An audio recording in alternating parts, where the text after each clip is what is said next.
Hello viewers, I'm SB and welcome back to Disco Elysium. The last couple of episodes have been big ones, have been really packed full of stuff that unfortunately mostly is not actually super helpful with the case, but you know, we're just waiting on Kim for that. So we have a couple of things that I would like to do while Kim is gone. Number one, of course, is go back and talk to Lena and learn more about cryptids, obviously. Of course, that's the most important thing. Number two is this, not this. The cleaning the boots. That's the thing that I think we should try to do now while Kim is gone. If he comes back and I am wearing those boots, he probably will have some feelings about that, but I will have those boots, so who cares, right? Where are we at on skills? We are 40 XP away from another skill point. We should probably have some idea what we're going to spend that on.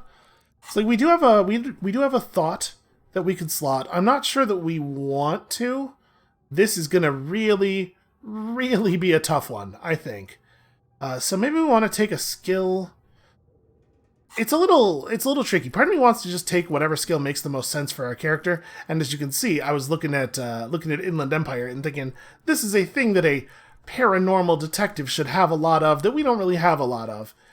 But we also are definitely driven by the game mechanics to try to take points in things that we can, things that open up checks that we have failed to pass. And we don't actually have... Oh no, okay, we have one Inland Empire check. What is this? Oh, this is to convince Kim that something supernatural is happening. I mean, that could be fun. It's probably not, it's probably not particularly relevant to the task, though. Like, this conceptualization check to impress Tommy with our sick rhymes is probably more relevant. The volition check here, especially the volition check to talk to whoever that was via the door buzzer again, is definitely interesting. And I think, like, an idea of our character's volition rising makes a lot of sense. We're getting more confident, we're kind of getting back in control of ourselves, the case is moving, and I'm being reminded that I'm actually good at things. And maybe the next point goes in volition. For now, though, let's get back to the whirling, because we have some things we want to do with the whirling. Plaisance is going to have some questions about what we found, and I don't really know what to do there. She's not going to be satisfied with me saying that there is no supernatural anything going on, but maybe we'll come back. Hold on. I want to make sure that we don't miss our window to go into the kitchen in the whirling, because I know that there are some weird time restrictions on when that's open. I can't remember if it's that you can't go in there before 4, or you can't go in after, or maybe it's neither of those things. Maybe the room that the Hardy Boys are in was the one that had the time restriction. I don't know, whatever. We'll go see if I'm allowed to use the kitchen right now. We'll come back and tell Plaisance what's up later. Soon, but later. And I see today the game is not doing that thing where I have to open up the menu to get it to focus the camera. Alright, so am I allowed to just interact directly with the big pot? This industrial gas-powered stove has been used to prepare food for many hungry hostel guests. There are several pots and pans on hand. Getting the corpse residue out of these boots is going to require patience, and also a huge pot full of boiling water, soap, and white vinegar. I mean, that's probably stuff they have around here, right? Check out the cleaning supplies. There are a variety of soaps and bleaches in the cabinet to the left of the stove. There's also a bottle of white vinegar in the cabinet next to the fridge. I mean, it says boiling water, soap, and white vinegar. Seems like we should do this. The boots are really disgusting. Pour some dish soap and the bottle of white vinegar into the pot. The delicious smells of cheap soap and vinegar waft up from the pot. Yeah, I bet that's really pleasant. Alright now, chef, light up the stove and boil them. It does seem like we should do that. Hold on, let's check out the cookware first, just in case. A commercial pot draws your attention. It's very large, gigantic even. It could be used to make enough stew to feed an entire city, and also to boil a putrid pair of death boots. Well then, let's do that. Alright, the strong smell of vinegar forces you to step away from the pot. The water slowly comes to a boil. I actually really like the strong smell of vinegar. Strips of polymer fabric and human tissue separate from the lining of the boots. They float to the bubbling surface. That's beautiful. A 2-course dinner of rotting flesh and hardened ceramic. Awesome. Then we wait some more. The boots look cleaner and cleaner. Those bits of human flesh are beginning to look cooked. You can smell it, too. Do not eat. No. No. Perception. Calm down. Just a little more. I'm trying not to become the zombie cop here. That's it, Chef. The boots are as clean as they're going to get. Steam dense with the smell of strange meat disappears into the vent above the stove. Dump the sock and flesh stew and examine your new boots. Hey, look at that. That's 30 of the 40 XP we needed. A pair of real beauties. The boots are shiny, hot, and reek of vinegar. Just perfect. Exactly what you want on your feet. Master Chef out. Let me look at my new boots. +2 authority, -1 composure. Oh yes, and I do also have my mesh tank top. I think I'm pretty happy with my Man from Helmdall shirt for now. What am I getting out of my shoes currently? Plus composure, minus savoir-faire. What's composure really doing for us? Our composure's pretty high, too. Wants you to not crack. Oh. It's a thing that it's a thing that we could use some of, but that has never actually kicked in for us, I feel like. Because all we ever do is crack and crumble. At high levels, composure makes you tuck your gut in and maintain a stern expression, even lying in bed late at night when no one else can see you. You'll never be able to stop. What a terrifying idea. I think we can afford to have it go down to 3. Because we're going to lose a point by unequipping the thing. But, like, savoir-faire is important. And we've definitely had some problems related to not having enough of it. I could just take my shoes off, I suppose. Let's wear these fancy... Wow, man. Man, these boots. That's not a great mix with everything else we have going on. And also, I kind of wonder if we're going to get in trouble wearing these. I'm going to maybe... I'm going to maybe temporarily switch them back. Let's just not have these on in the whirling, where everybody knows where they came from. Alright, we need to have a chat. Oh, hello, dear. There you are again. I not noticed this about me, but actually, I have lost all memory of the world. That's strangely... Alright, I'd really like to hear about more cryptids. This is the reason we're here. What's the most dangerous cryptid? Because we didn't actually get to hear this. I thought we'd agree on just one cryptid, sweetie. Oh, just 1 or 2 more, Lena. Pretty please. She grins. Well, can't say no to that. The most dangerous cryptid is thought to be the Gnome of Jeroma. None of its victims survived. Grieving relatives never even found their bodies, because the gnome's venom dissolved organic tissue almost entirely. And what did this cryptid look like? It was reportedly a small creature, with webbed fingers and a protruding forehead, an ungainly little thing, quite scary to look at. A couple of campers found it when it was already dying. They heard an odd wailing in the woods and followed the sound. They were scared and wrapped it in tarpaulin to suffocate it. She looks at you, her voice grave suddenly. It still took the Gnome of Jeroma an entire day to die. Are there any photos of it?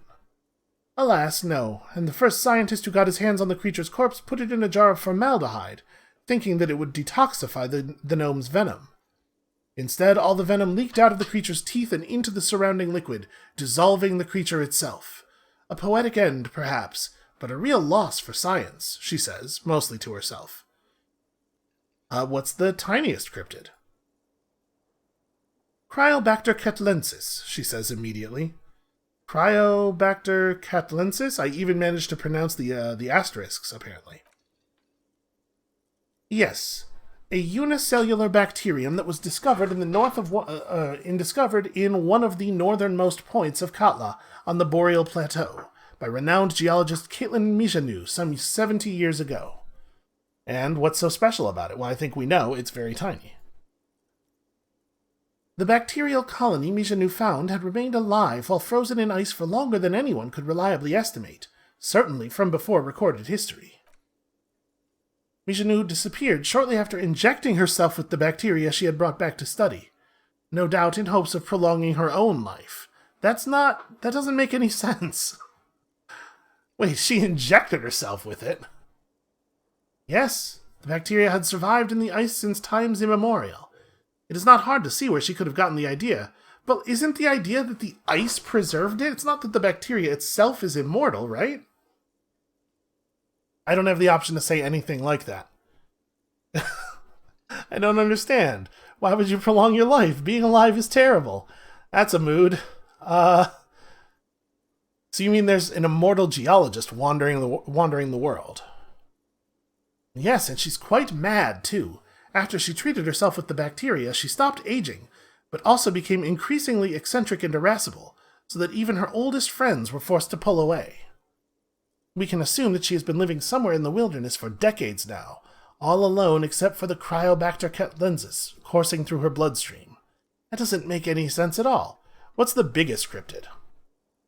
Why, that would be the giant of Coconur, she says, as if it's common knowledge. The giant lives in the most arid parts of the West Coconur Desert in South Samara, casting a strange light across the barren wastes. Wait, what do you mean odd light? What do you mean strange light? A mirage, or a psychogenous luminance.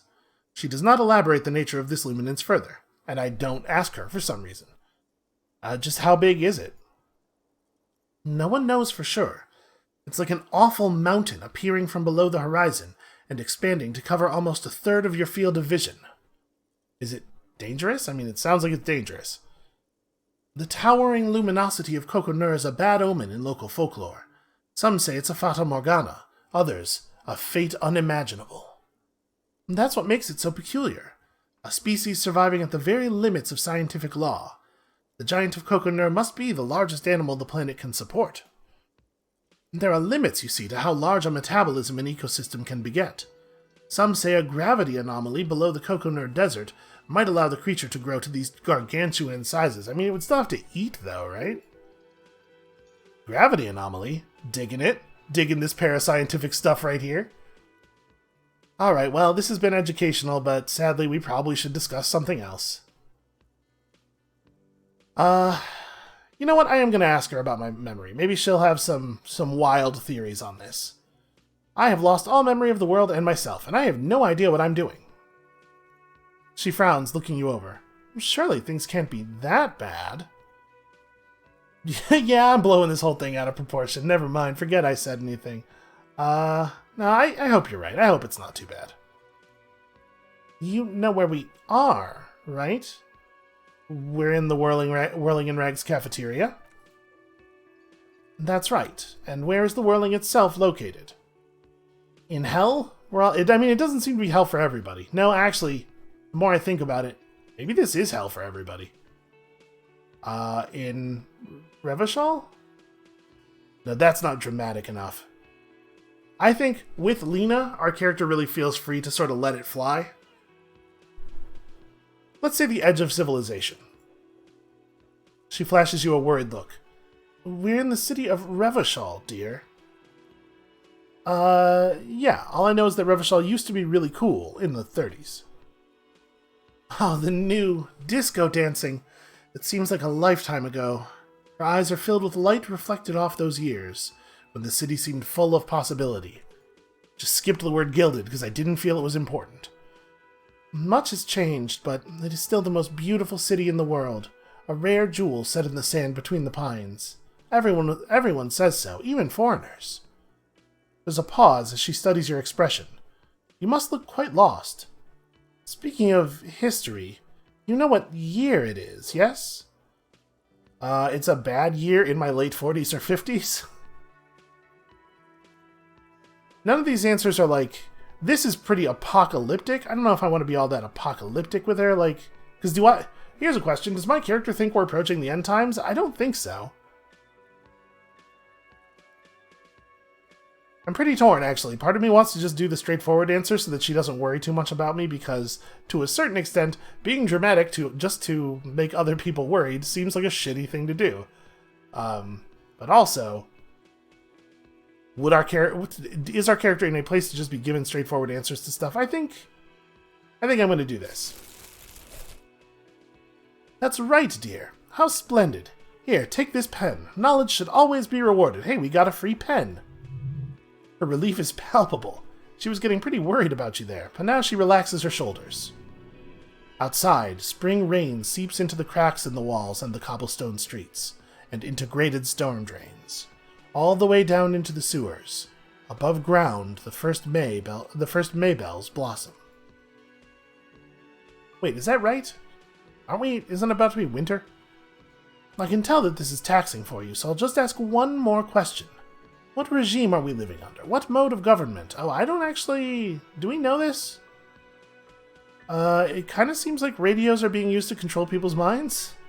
And distort our perception of reality, concealing our true masters, foreigners, and women. No, this is veering into some Measurehead nonsense over here. We're governed by intelligent machines that perform calculations to determine the freest market. It's almost... It's getting pretty close to hell. Some kind of democracy, maybe? Here, you know what I like about this answer? Is that it makes it clear that I don't know. A lot of these other ones are like, I'm just deciding to be certain about something. I'd like to think it's the dictatorship of the proletariat, but something tells me that it's not. Oh, sweetie. She smiles a sad smile. It's really not. There used to be people who thought that way. Other people who wanted those things, but they all went extinct. Revachol is a special administrative region, led by an alliance of foreign powers called the Coalition. We have almost no government of our own, and certainly no dictatorship of the proletariat. But they still have cops. Yeah, but we're sort of almost from out of town, right?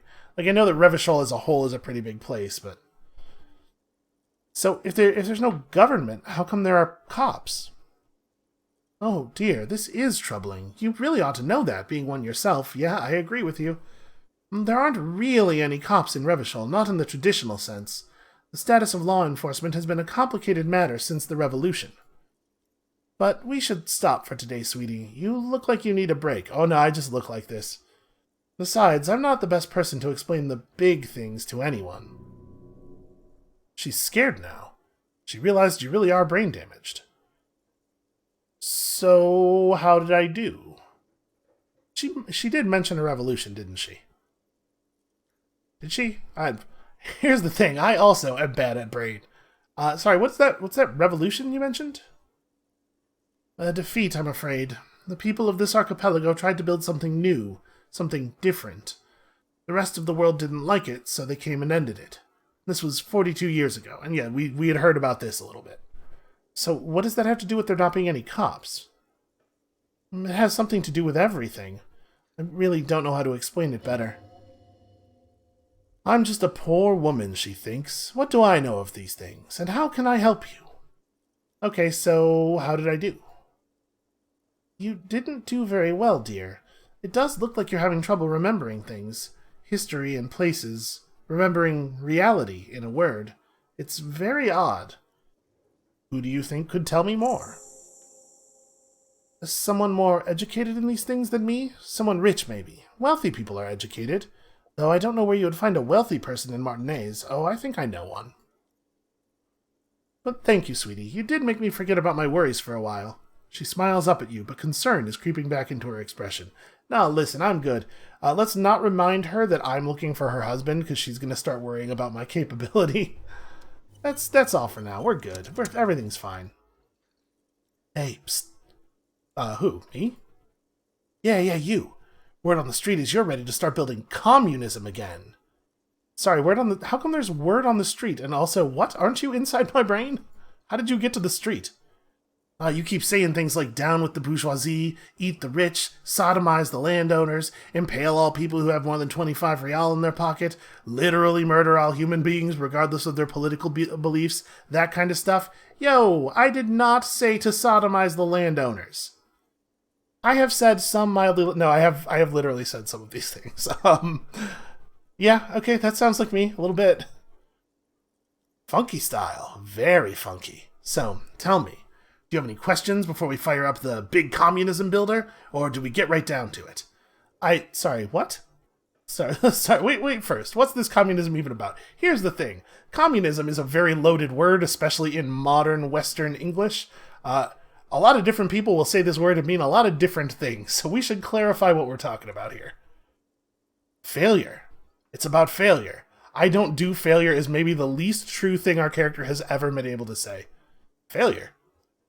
Yes, abject failure. Total irreversible defeat on all fronts. Absolutely vanquished, beaten, curb-stomped, and pissed on until you came along. You will reverse the fortune of the workers of the world.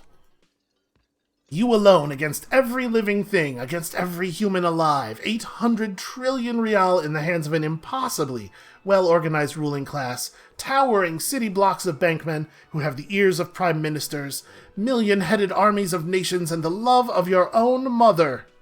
You against the atom, the charm, and the spin. Where the whole world failed, matter failed to bend to human will. Human will failed to get out of bed and tie its laces. You alone, single-handedly, will rebuild the dreams of the working class. You are the last communist. Now get to work, comrade. What? What is happening? Okay, listen, okay, I kind of get what's going on here, right? But I do think that it's very silly for my brain to be having this conversation with me when the Hardy Boys are right over there. And I think they probably have some things to say about the will of the working class, and... I mean, listen, I'm just gonna come out with it.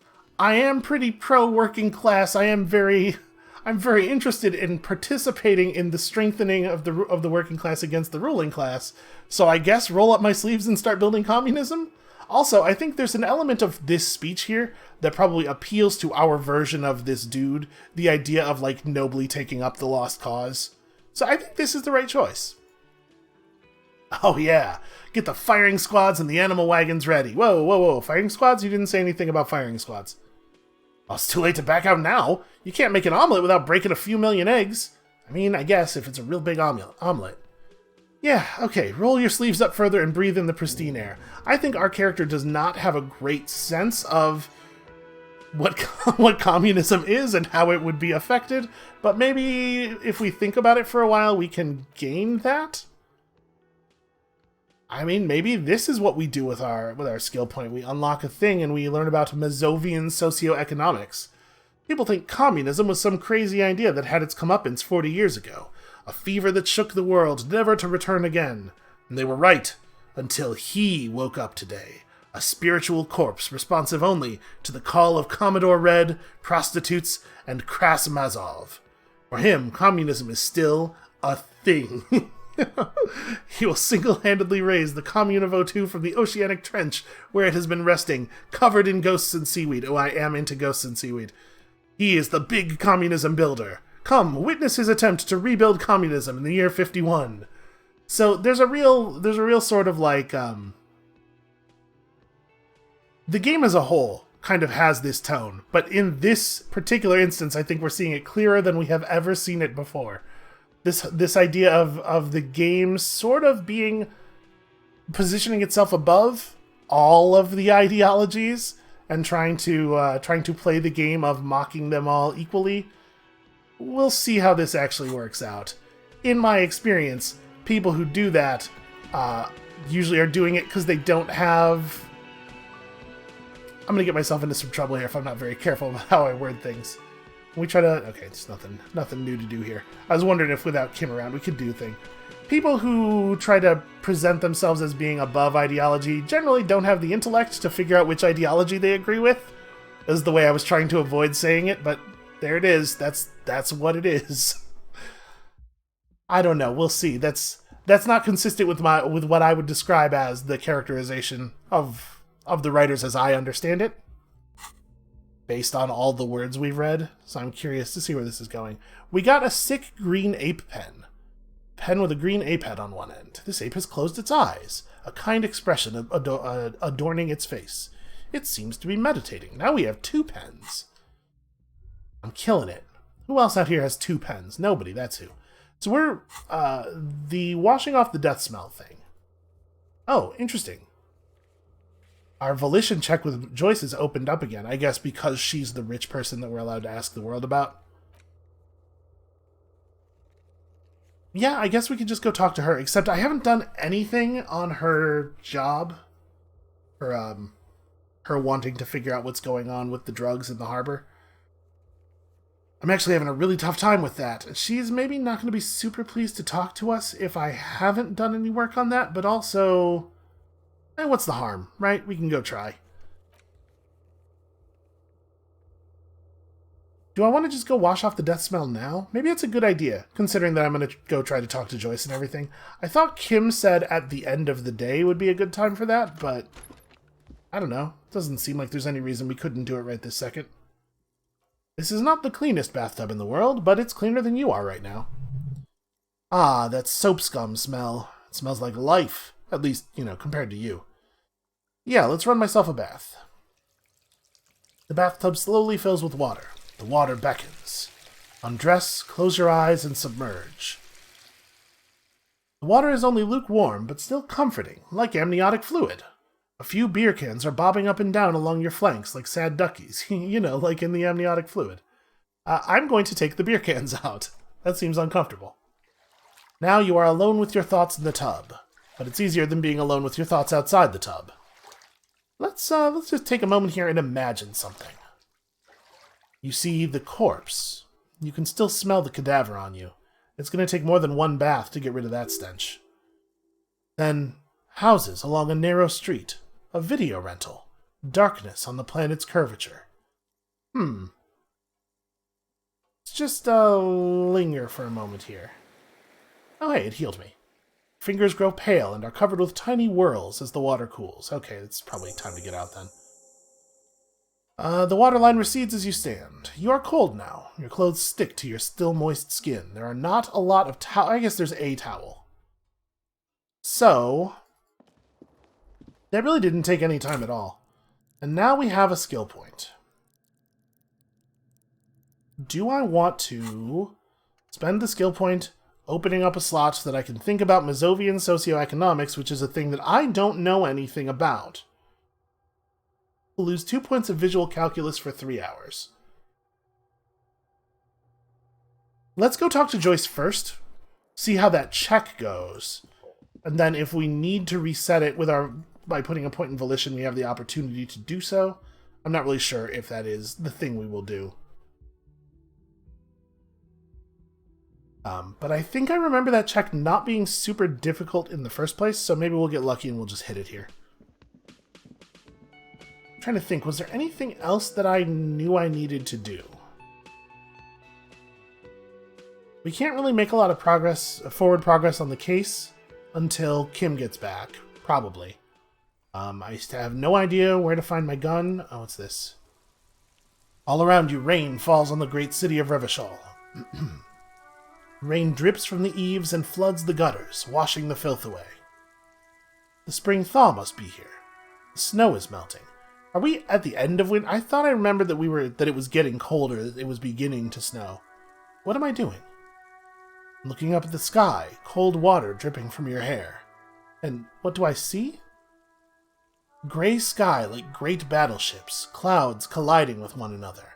Rain falls down on the world. How does it feel? Humid. Your coat shields you from the rain while the city shivers around you. Motherfucker. What is in the west? Sheets of rain over the water. A flight of stairs leading into the ocean. Wave after wave washing the coast of Martinez with its motorboats and gently swaying reeds. The ruins of a half-sunken sea fort crumble on an inlet. Beyond the Bay of Revachol, ghosts rise into the sky. Who are you, ghosts? The skyscrapers of La Delta, the financial district. Faint golden light seeps from the office windows. And what is down the shore?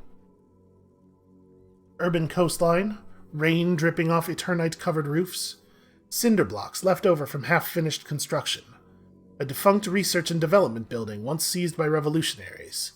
An old wooden church stands on stilts above the water. And beyond that, Coal City, end of all lines. I run my fingers through my dampened hair. Your hair is an oily mess, flecked with ash from neighboring coal plants. Smokestacks rise somewhere in the distance. Boy, shivers can give you a lot of... I hesitate to say information, because I don't know if any of this is correct, but it sure can throw a lot of words at you sometimes. What's in the east? The great gates of the industrial harbor are locked. A chill runs down your back.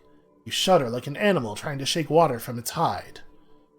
I'm gonna shake my shoulders again.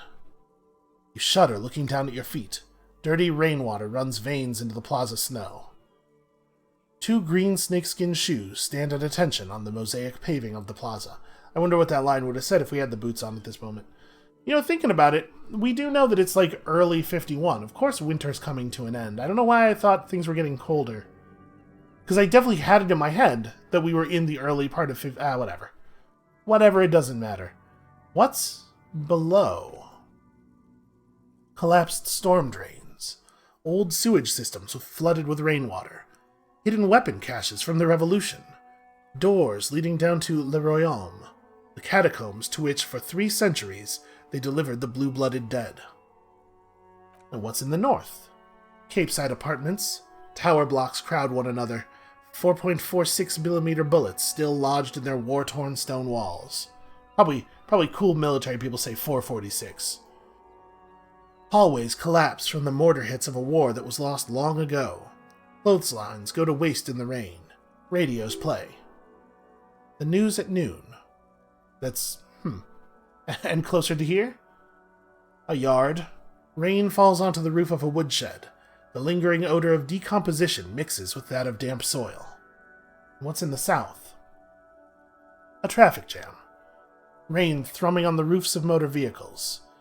Inside, drivers watch water streaming down their windshields. The statue of a king shudders. He is too cold. The canal bridge has been raised. And what's on the other side? The road ascends. A raised motorway loops above the ghetto. Beneath its concrete columns, a sea of rooftops, woodwork, and tar stretches northward. 4-story buildings as far as the rain can fall. The snows melt in Jamrock. How on earth does our character know a DMX song? This isn't even a good DMX song. I mean, it's not... Listen, I listened to an awful lot of DMX. I was growing up in the 90s, but I don't know that I would call many of his songs good, even though I did own, I think, 3 or 4 DMX albums. Alright, I'm gonna ask. Feel free to just cut in a clip from the song here if you want. Okay. My shivers sense, it knows some things it shouldn't ought to know. Why am I not there? To be in Martinez where no one goes. At the runoff point of a long-forgotten canal in the whitest part of town. In the shadow of the day the revolution failed. And what am I doing here? Standing in the rain, looking north, where Jamrock Rock City stretches inland. Shudder and look further. In the rain-swept distance above the rooftops of Jamrock, a repurposed silk mill stands perched above the motorway exit. Precinct 41 hunches in the rain. Your vision blurs. You wipe your face with your hand. The rain stings your eyes, making you look up and blink. And what's above? I think I have an idea. Coalition aerostatics hang like apparitions under the cloud cover. Way up there, where the rain forms, rotors flutter silently. Your sight clears. Motherfucker. The spring thaw will not last. The winter will return to Revachol. That was a weird thing. It was also a weird thing for me to get 10 XP for. So should we go back and try to make up a story for Plaisance? Because she's not going to accept, no, there's nothing supernatural happening, right? We should try something.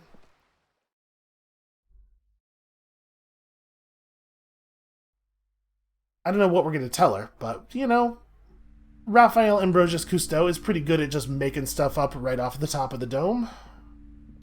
You're alive and well. Don't keep me waiting now. What's in there? In that dark sarcophagus? The dark sarcophagus. And we pause dramatically. Yes, how was it? Tell her how ghastly it was. You know it's what she wants to hear. Our sense of drama is getting a little bit more sibilant every time we talk to it, I feel like. It was a charnel house of failed business enterprises, leeching life energy from this bookstore. I knew it! A tremor runs through her. Oh, such horrors that have been thrust upon us! She shakes her head. But what else did you find? Did anything survive? No, of course not. Have you located the entity? Am I just gonna be straight with her? I mean, I guess I should be. I don't want her getting a gun and going back there and getting all hopped up on her own fear and accidentally shooting Neha. Yeah, I talked to the entity. Her name is Neha. She's a novelty dice maker. She's not responsible for the curse. But there is totally a curse. That's a real thing. A novelty dice maker? Her eyes widen. Well, spit it out. Why does she need the dice? For some kind of sorcery? Sometimes they use the ankle bones of sheep. No, ma'am. I have felt her aura. She is not the one to blame for this curse. She looks perplexed. I don't understand. If it's not her, then where is the source of the doom? How did she explain the curse? She's squeezing on the pendant too tight. A drop of blood in her palm. Just don't say you don't have any answer yet. The uncertainty is killing her. Yeah, no, thank you, suggestion. I was way ahead of you on that one. Oh, to hell with it. Perchance you ought to just lie, sire. Yeah. Oh, I like this. So if we tell her the source is in the taxidermist's shop, we can just help her get rid of the taxidermy garbage, and then she'll probably feel better. I know it's not exactly intellectual honesty, but intellectual honesty isn't what led to her feeling bad in the first place. This is not a problem we can solve with the truth, probably. Or we could do this. This feels pretty true. She said it's just capitalism. Bankruptcy is the quirk of our economic system. Listen, if there's any more malignant entity than late-stage capitalism, I don't want to meet it. I'm pretty torn. I'm pretty torn about these. Also, I could say this. Our sense of suggestion has just told us not to say I don't have an answer, but I kind of want to say this just to see if she has any lead on the radio computer password. No, we're definitely doing either 3 or 5. I just don't really know which one to do. My concern is that if I say 3, she might... I wish I had the option to say that it was the source is the taxidermist's things. Because if I say it's the shop, then she might feel like the building is, irrevocably haunted, and she has to uproot and move elsewhere. And that's an economic hardship I don't want to be inflicting on her, or, more importantly, that child. But this she's going to find, I don't know. It feels to me like she's not going to find this very convincing.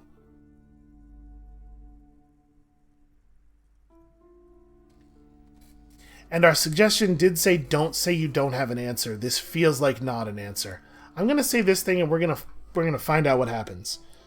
Source is in the taxidermist's shop. He became involved in arts darker than taxidermy and brought the void spirits down upon this place. Maybe I can tell her I know how to kill void spirits. Oh, how horrid. I knew something wasn't right about that place. Tell me, did you find a way to break the curse? Yes, here we go. Here's where I break the curse. Yeah, I despooked it. It's all despookified. I got out my EMF reader and I just, So she believes in ancient Seminese magics, right? We know that from the charms. I could say I called upon the spirit of Guillaume Le Million to banish the curse in a flash of disco brilliance. I don't think she's gonna believe that this is a real thing. Let's go this way. I performed the ancient Seminese dispelling rites. This commercial area is doomed no more. Ah. Of course. I trust my Seminese wards and charms kept you safe while you performed the ancient rites. She looks at you with sudden admiration. All that matters is that the energies are retreating. I can already feel the curse lifting. It'll be a long time until we're fully free of it, of course, but still. Wow, that was a lot of XP. Thank you, officer, truly. You've brought a better psycho-emanation to this humble bookstore, and that's no small achievement. She so badly wants this to be over, she would have believed anything. That's a shame. If I knew she would have believed anything, I definitely would have said that thing about disco. Can I get a discount? Nope. I'll go take another look. That's a shame. I still want to buy those role-playing books. I'm wondering if buying the role-playing books will give us some idea of what we need to, what kind of cool dice we could ask the dice maker for. I don't know what value that would have, but maybe we could have a late-night RPG session with Kim or something. So now we have 2 skill points. I think I am going to go ahead and open up one of these slots. And we're gonna think real hard about Mazovian socioeconomics for the next 3 hours and 10 minutes. Again, seems like the sort of thing you should actually, like, read about. I can't imagine our character has any education in this matter. But, whatever. We're a horrible disaster of everything that we are. We'll just be a horrible disaster of a communist, too. Alright, so let's go talk to Joyce. Oh wait, what's this? Hold on a second. Looks like there was some more construction here. Once, decades ago. What? What do you want? I'm very busy. Have you come to admire my mural? Hey, is that bed in the coal room yours? Ooh, not only have you found my address, you've discovered my biggest secret. I'm a coal miner. She does have eyes that seem to be smeared with coal. I mean, don't you have, like, a real home? Does anyone in a city like this? She replies wistfully, looking around. Yes. Yes, some people do. If there's pain about any particular home she's lost, she's buried it deep, fortified herself against it. I'm not going to ask if she's a miner. I know that she is not a miner. Well, it's not the nicest place, but I guess it'll have to do. It doesn't have to do anything at all. Nothing does. She looks at the paint dripping down the wall. Like me. Right now, I'm doing nothing at all. Nothing at all. Okay, cool. I have other questions. I don't have other questions. I really, yeah. Catch you later, Cindy. She yelled, "Hey up here," for that, so that we could say that thing to each other. I apparently am aware of this boat a little bit more than I was before. The room in the whirling isn't much bigger than this sloop. This boat is worth more than you'll ever earn in all your life. Boy, that's a familiar thought. You're back. Good. What can I help you with? You're on a boat. Did you know that? Hey, you seem smart. I need someone to give me a lowdown on this, reality that we're in. This reality. She pulls her hood closer around her neck. Yes, reality is your side case. An experimental side case. I did tell her I was having a medical episode, right? Yeah, it's related to that medical episode. I have trouble remembering even the most basic terms of reality. You know what I like about this approach is that it encourages her to lie to me. And, like, we could double check stuff she tells us. If she lies to us, we know something about her character. I think making ourselves appear more vulnerable than we are might be a good way to lure out the bad intentions of Miss Joyce Messier. Messier, probably? Ah, yes, the episode. Sounds like an acute case of encephalopathy now that I think of it. She puts down her thermal cup and looks at you. But then, I'm no doctor. She takes a long sip of tea. Ask away, officer. I'll help however I can. Well, all right. We're in. I know these all look good, but begin with the first, okay? He says begin with the first. Thing is, I want to try this incredibly difficult conceptualization check. One of these days, we're going to go for one of these, and we're going to just roll the 12, right? All right, where are we? We're in Martinez, baby. Baby? A casual term of endearment popular among the 50-plus crowd. It's a disco holdover. Pay it no heed. Oh yeah, I'm a disco holdover myself. Ha! She smiles. Aren't we all? Mm-hmm. And what is Martinez? Martinez is a district of Revachol. She looks around, her green raincoat flapping in the wind. A very small district, tucked away near the industrial harbor, north of the 881 and Jamrock. You would be excused for not knowing about it. Unimportant, they say. Forgotten, even. Shelled to smithereens during the Revolution. She shrugs. It has its charms, just not this time of year. You mentioned a sea. What sea is this? Well, it's not really a sea. It's the Bay of Revachol, and the bay feeds into the ocean. Are we near the ocean? Yes, we're on an island in an ocean. The world's largest body of water, the Insulindic. Known to the early Revacholians as Les Immensités Bleues. The blue... Yes, thank you. The blue immensities. I bet everybody got there. What is the name of this island? Caillou. She looks to the waters. Imagine a pebble, a smoothed-over pebble amidst a great blue sea. Misshapen, cracked. The cracks are the river Esperance. We are in the delta of this river, on the 6th branch, the Martinez distributary. It is clear this pebble is of enormous value to her. Yeah, she has to live on it. And to humanity at large. Tell me more about Martinez. Here's the thing, we already know all this stuff. Probably this conversation's a lot more useful if you don't have a good encyclopedia skill, but we've been getting drip-fed information pretty reliably the entire game. I'm just curious where this all goes, and I bet we'll get XP for being exhaustive here. I'm not a good ambassador.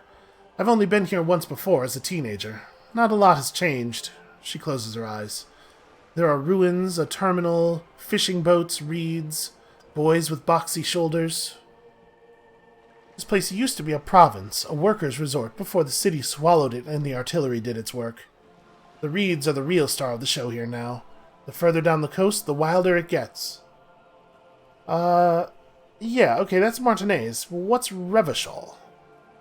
Revachol is what you call a city. And what kind of city is Revachol? The great kind. And what makes Revachol great? History, detective. They built this city to resolve history. Our part in it, at least. Our centuries. Who built the city? Well, the nations of the Occident. Or migrant workers from Semenine and Ilmara, depending on your creed. When was Revachol built? In the DeLorean century, 380 years ago. Okay, she does have information that we didn't already have.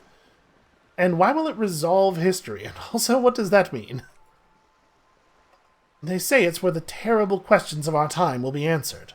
The tensions are highest, the fault lines deepest. And by that I mean conflicts, ideological conflicts, the stuff of men. Sure, evil apes beating each other in the face. But why here?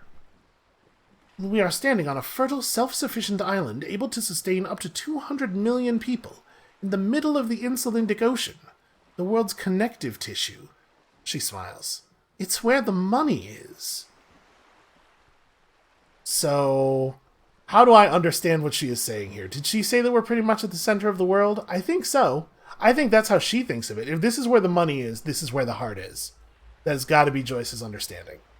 So, we're pretty much at the center of the world. Oh, we're quite a way off. About, she points across the water where the skyscrapers rise. A collection of tall ghosts behind the water vapor, light reflecting off their glass windows. 22 kilometers from the center of the world. That soldering iron is the bank of world building. The bottom floors are Insurcom, Coalition Government, Insulindian Mission Command. I look out to the sea. Silence. She lowers her hand. The water, the light, it's as though you're seeing it for the first time. There is no recognition, only the immensity of the sea, and the cold radiating from it. Yeah, I don't know any of this. We are where we are. I have no truer answer to give, unfortunately. She watches you closely as you scan the horizon. This is one thought you need to complete. Where are you? Was there something else you wanted to know? I remember something about a lowdown. So hold on a second. The thought we just got, jamais vu. Revachol Special Administrative Region, Le Caillou, the Insulindian Ocean, Coalition Government, Insulindian Mission Command, a name after name, and none of it's familiar. They seem real, but something's wrong. You feel like a kid looking at stickers on the fridge. Trouvant, the Apricot Company, the World Games at 34. You can almost see your hand reaching out for them. Scratch at the corners, see if they peel loose. This feels like the most important of all the thoughts, the one you truly must complete. Derealization. Huh. See, I would think that derealization is the sort of thing you maybe don't want to complete. But the text here says the one you truly must complete, and it said that in the conversation. Our inland empire told us that, so I guess we ought to do it. What times are these? Also, how is questions asked? These are unimportant times, Detective. She puts her finger to her lips, then points at you. You and I were born after the dust had settled, 1,000th of a second too late. Too late for what? For the big time. Her eyes light up. There's a flash of teeth. What's the big time?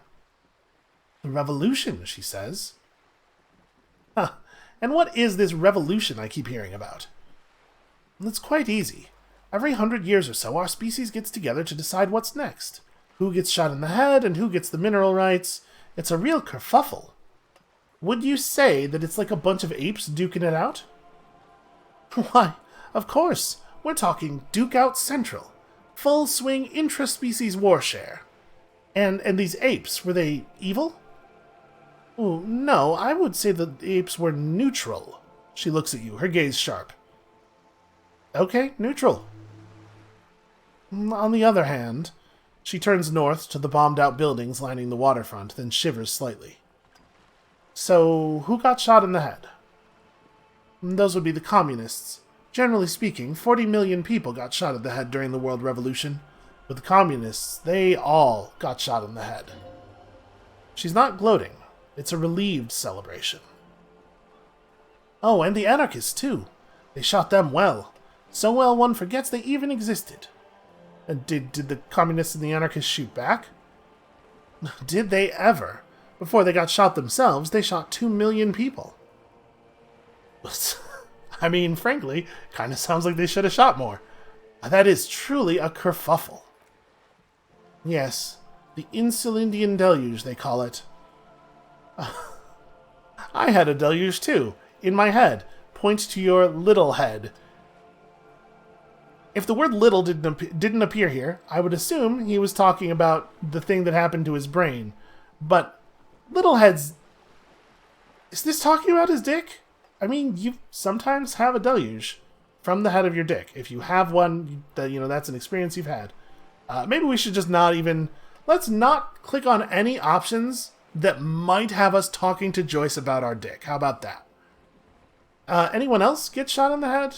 On the opposing side? Oh, lots of people. Even the king got shot in the head, or thrown beneath a horse, or drowned. Accounts differ.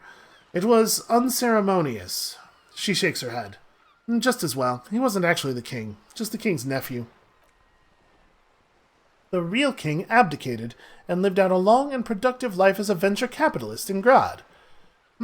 That's a definition of the word productive that I'm unfamiliar with. I loved that king.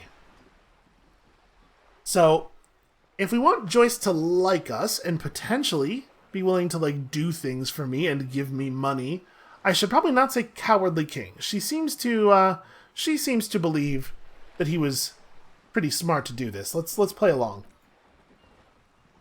Yes, before King Guillaume, King Guillaume had a nose for bad PR. He ran before it, what was the expression? Went down? Anyway, Gil got out alive, and his nephew Fricelle got shot in his place. Him and tens of thousands of his wonderfully fascist kingsmen. It was a wild time. Yeah, zero surprise that she thinks fascism is wonderful. So who got the mineral rights? The liberals got the mineral rights. She looks up to the sky, then inland at the crumbling city. And by mineral rights, I mean everything. Okay, and by liberals, you mean... Liberals are usually middle-class people, detective, or the remaining gentry, the beneficiaries of the pre-revolutionary arrangement. Yeah, beneficiaries is a good word. Some were rich enough to stay with the Constitution, with monarchy. Big mistake. Others bet on the revolution. They were called the Ultras, or Ultra-Liberals. They fared well. And how did the Liberals win it all? They didn't win so much as survive. We were the last ones standing when the war ended. Everyone else got shot in the head, remember? We. She's one of them, of course. If everyone got shot, who was there to surrender to? To foreign intervention, the coalition. Those people really took the mineral rights. Wait, you just said the liberals took everything. The Liberals took everything that wasn't nailed to the ground. The Coalition took the ground. She stomps her rubber-booted foot. The ocean, the laws, the people. Who are the Coalition? The Coalition of Nations. Grad, Meska, Vesper, Messina, Orania, and Sur-la-Clef, the armed center of the world. They landed here and ended the revolution. It was the moralist thing to do. There is bitterness in her voice, tempered with understanding. She's critical, but ultimately understands the cause. Moralist? The moralists believe in keeping everything exactly the way it is. They believe in mineral rights, and not shooting people in the head. At least, not in the same manner and volume as the others do. They are the long-standing provisional rulers of Revachol now, the coalition government. This is their special administrative region. They embolden the RCM with crumbs of the same law they took. Technically speaking, you are a moralist. The color of moralism is blue. The official model of the Moral Intern, or Moralist International, is a blue forget-me-not, a piece of the gray sky. Unofficial, for a moment there was hope. Oh, that hits you right in the heart. You know, if always picking the option that doesn't commit to anything, then yes, then hell yes I am, and also not. No, I think I'm going to say, yeah, not just technically, practically. For a moment there was hope. I'm playing into her whole thing here. A devout man of the center, she nods. Hard to come by. It's good to have someone who takes a moderate approach to head shooting. In your line of work, I mean. So, when was the big kerfuffle? The turn of the century revolution. She smiles, mischievously. Don't answer it. It's a trick question. The revolution began in '02 on the Grad Isola, though by the end nearly the whole world had gotten involved. Who started it? It wasn't a who, but a what. A pandemic of Sarath, a particularly virulent prion disease, which the authorities in Grad proved unable to contain. Then Mazov came along and overthrew the government. Alright, I might regret asking this, but what did this Sarath do? It made people overthrow their governments. Wow, really? Of course not. It was a highly infectious microorganism that destroyed brain tissue. The actual causes of the revolution were material. The pandemic only provided the spark. Where did it spread from there? From Revachol and Grad? Not far. The world managed to cauterize itself. Mazov's government was overthrown in '08. The coalition crushed the Revachol commune 2 years later. It was the end. So what came next? Why, you and I, officer, she spreads her arms, raincoat flapping in the wind. Our lives in the Special Administrative Region. And what is the Special Administrative Region? Which is a thing I already know, and a thing you already explained, but let's ask anyway. A city-state divided into free market zones, under the everlasting interregnum of the Coalition of Nations. And you, of course, the citizens' militia.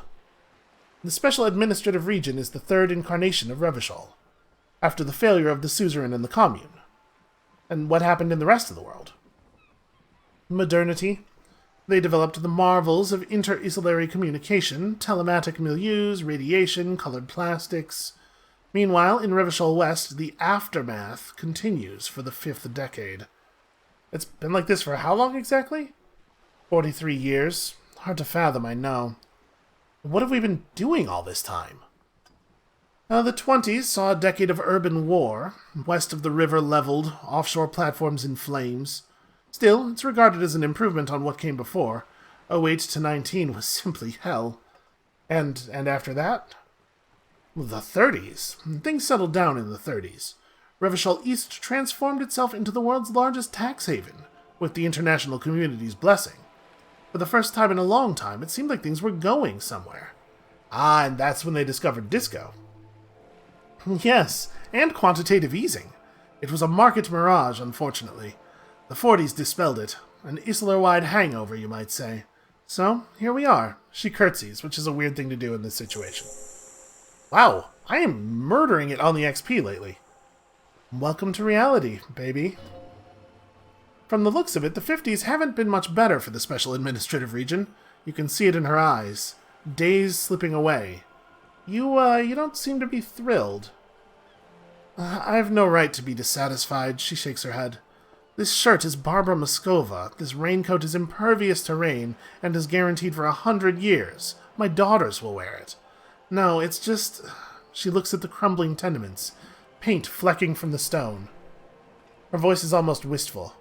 We could have had so much more. Every one of us.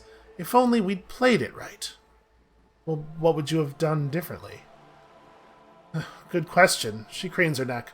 What would you have done differently? Lady, you remember that I can't remember anything, right? This is a weird question to ask. I would have killed more. 400 million. No. What is the right thing here? I'm trying to get Joyce on side. She is materially valuable, right? She's our conduit to Wild Pines, and... What is she like better here? I think she'll respect I would have made off with the mineral rights. You and everyone else. But that's got nothing to do with preventing the revolution. Oh well. What was, I guess. So...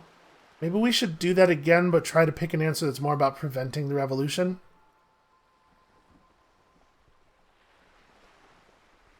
I mean, she herself said that the Tsarath was just the match. The tinderbox was already set up. I asked you, who are you in all this? And I asked you, pastless detective of the Citizens Militia, what insight has acute encephalopathy given you? I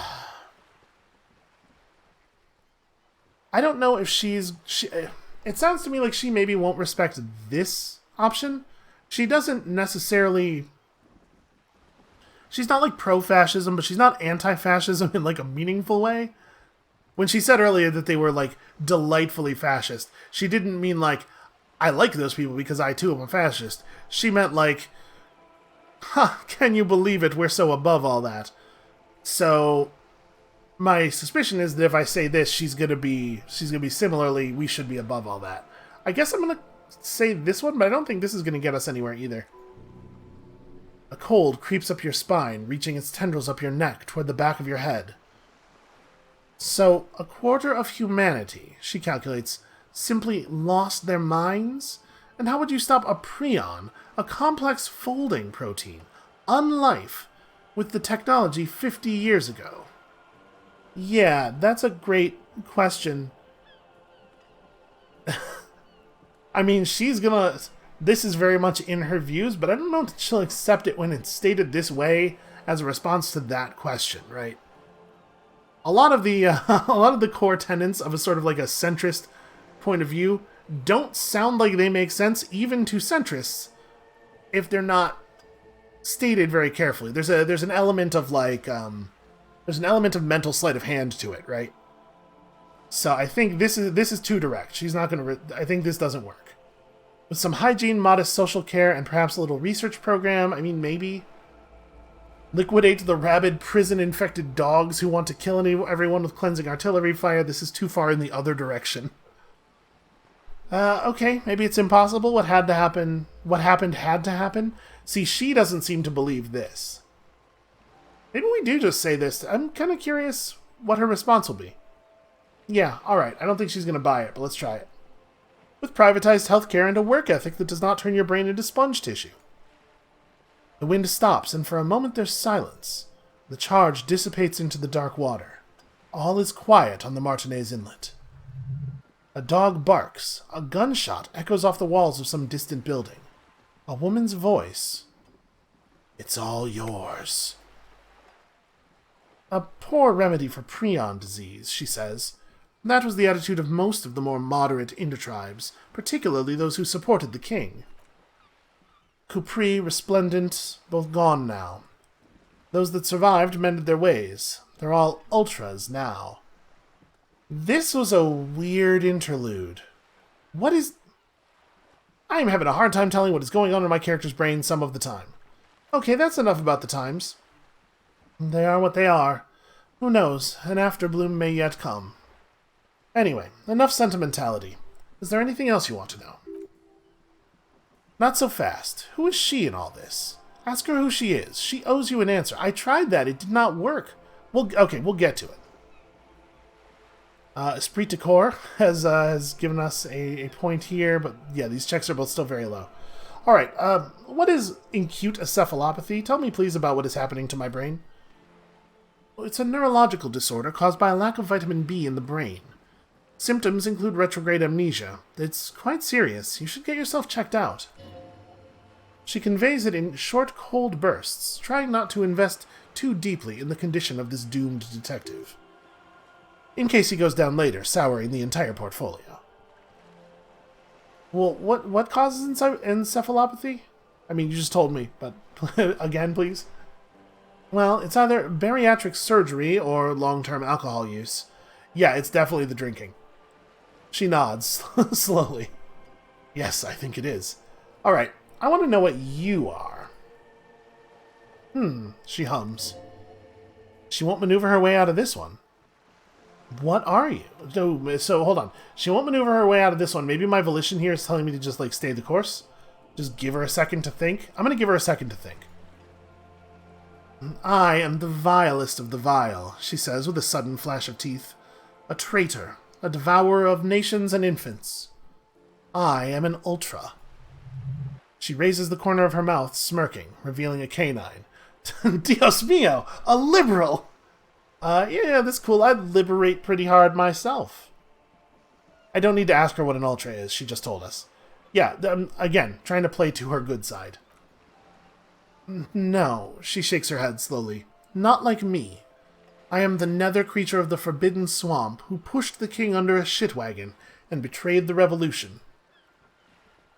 Are you liberated enough to offer up your home on a plate for financial colonists? She looks you in the eye. No, I think not. Tell me, now that I've uncoiled myself, do you find me frightening? In her green eyes you see a mixture of truth and self-satire, decades of guilt and pride. She is kind of a monster. To be as proud of it as she is, she's kind of a monster. I don't care. Having strong opinions on things is the worst thing you could do. I'm going to say I don't care. Or we could hit on her a little bit. I still have that expression on my face, don't I? I just remembered. I'm going to say I don't care. A fitting punishment, she smirks. To be forgotten, if not forgiven. Save a prayer for us in our chateaus on Ozone and in Stella Maris. When the dust settled, the liberals were the only ones left to clean up the mess. By virtue of their survival, they were handed enormous power to shape the future. She turns her gaze to the Delta. This was all our last generation managed. So would you have done something differently? With due respect to our overlords, the eternal caretaker government that keeps Martinez a monument to the efficacy of its artillery. While a gentle wind sweeps the streets in the rebuilt east, light drizzle washing it clean, lights go up and motor carriages circulate the tracts. I would not have relinquished sovereignty to the coalition. Not here in Martinez and not in the Stella Maris or Delta beachheads either. If not for my own sake. She realizes her small cold fists are clenched. She loosens them. Then, for my daughters, we had an obligation to defend our sovereignty. We should have burned the Holy Sola down rather than let them have it. Okay, I don't agree with that. Seems like your daughters wouldn't do that well on a burned-down island. You're a patriot. Yes, I suppose I am. But I wouldn't be a patriot anywhere but here. You have daughters? Yes. Whatever else I am, I'm also a mother. And a wife. She closes her eyes, then opens them again. Now, shall we return to reality? I'm pretty close to another level, right? Yes, indeed. So what's all this? A bird? She tilts her head. Oh, I did not, sorry, it said spread your hands. I thought he was being like, open arms, but he's making a hand gesture. A bird? She tilts her head. A sphenicid, a flightless bird of the polar regions. No, I meant what is this place here? No, hold on. Keep guessing. Some sort of krill hunter. No, wait. Joyce raises her eyebrows. You're an ancient ruin, a symbol of hubris and decay, half submerged in some salty sea. Really? Of course not. Of course not, my dear. I'm just terrible at guessing games. No, I meant, what is this place here? Ah, okay, no, I think I was doing an open-armed thing. You know, there could have been some graphics to help me out with this. Ah, she spreads her arms almost as wide. Well, this is the pier of Rue de Saint-Ghislain 33A, where the tenants have been kind enough to rent me a slot. Or two. She looks around. And what is Rue de Saint-Ghislain 33A? A pre-revolutionary tenement. Old buildings are called tenements, you see, and new buildings bâtiments, after les bâtiments nouveaux. But 33A and 33B are not nouveaux, they're old. She looks up at the crumbling facade. This one used to be 8 to 10 stories tall, a real high-rise by the standards of the last century, built to mirror the skyscrapers across the bay in the Delta. That was before the war, of course. Who lived in them? Mostly the urban middle class, I believe. This was once primo real estate, before the cannons lopped 4 or 5 stories off. Splat, splat! From a dilapidated balcony, Cindy the Skull gives Joyce the evil eye, her red paintbrush held to her throat. You could be wrong, but from here it appears as if she's running the brush across her throat in a sawing motion. Yeah, that would make sense. Wonderful. What is that? Point to Cindy the Skull. The girl in the old lady rags. No, I meant something basic about reality. Aha, yes, there's something very satisfying about discussing the fundamental facts of reality. Go ahead. No, I'm lying. I was asking you about the girl. Looks like a sullen and rebellious member of a teen infraculture. Infraculture? Yes, you and I belong to the supraculture. We're common, the herd. The music on the radio, the food in the chain restaurant, those are all too popular for the girl in the old lady rags. She prefers a fantasy world, an infraculture with its own dress code and vernacular. It is an illusion, I'm afraid. There is no refuge from the superculture. Boy, you rarely hear people state this plainly, huh? Okay, now explain the same thing, but like I'm a 5-year-old. No, I understand everything. Make it more complicated somehow. I can't. That's how simple it is. One may dye their hair green and wear their grandma's coat all they want. Capital has the ability to subsume all critiques into itself. Even those who would critique capital end up reinforcing it instead. Boy, ain't that the truth. She pauses to take a long, leisurely sip of tea. Alright, what next? What next is probably some skill checks, but I'm going to be honest with you. Talking to you is really depressing. Okay, I'm gonna hit this roll. This is going to happen. 17%. That's like 10? 10 or higher, I think? I can roll a 10. Who says I can't? I didn't, though. That was actually a really bad roll. Holy crap. It remains a mystery what you mean by this something close. This isn't about you. It's about reality. Alright, well, I'm going to take this. There's absolutely no reason not to try this check, right? One of these days, we're gonna actually hit that. A strange coldness comes over you as you look at the world. The waves sway the sloop slowly. That's all. It's on the tip of your tongue. A doubt of sorts, already in your head. But it's not fully formed yet. You have to wait and return to this later.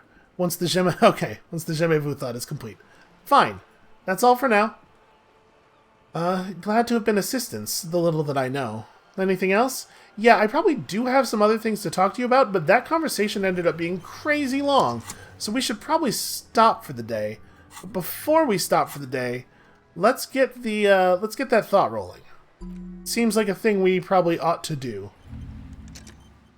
I'm very curious where it's going. And then, what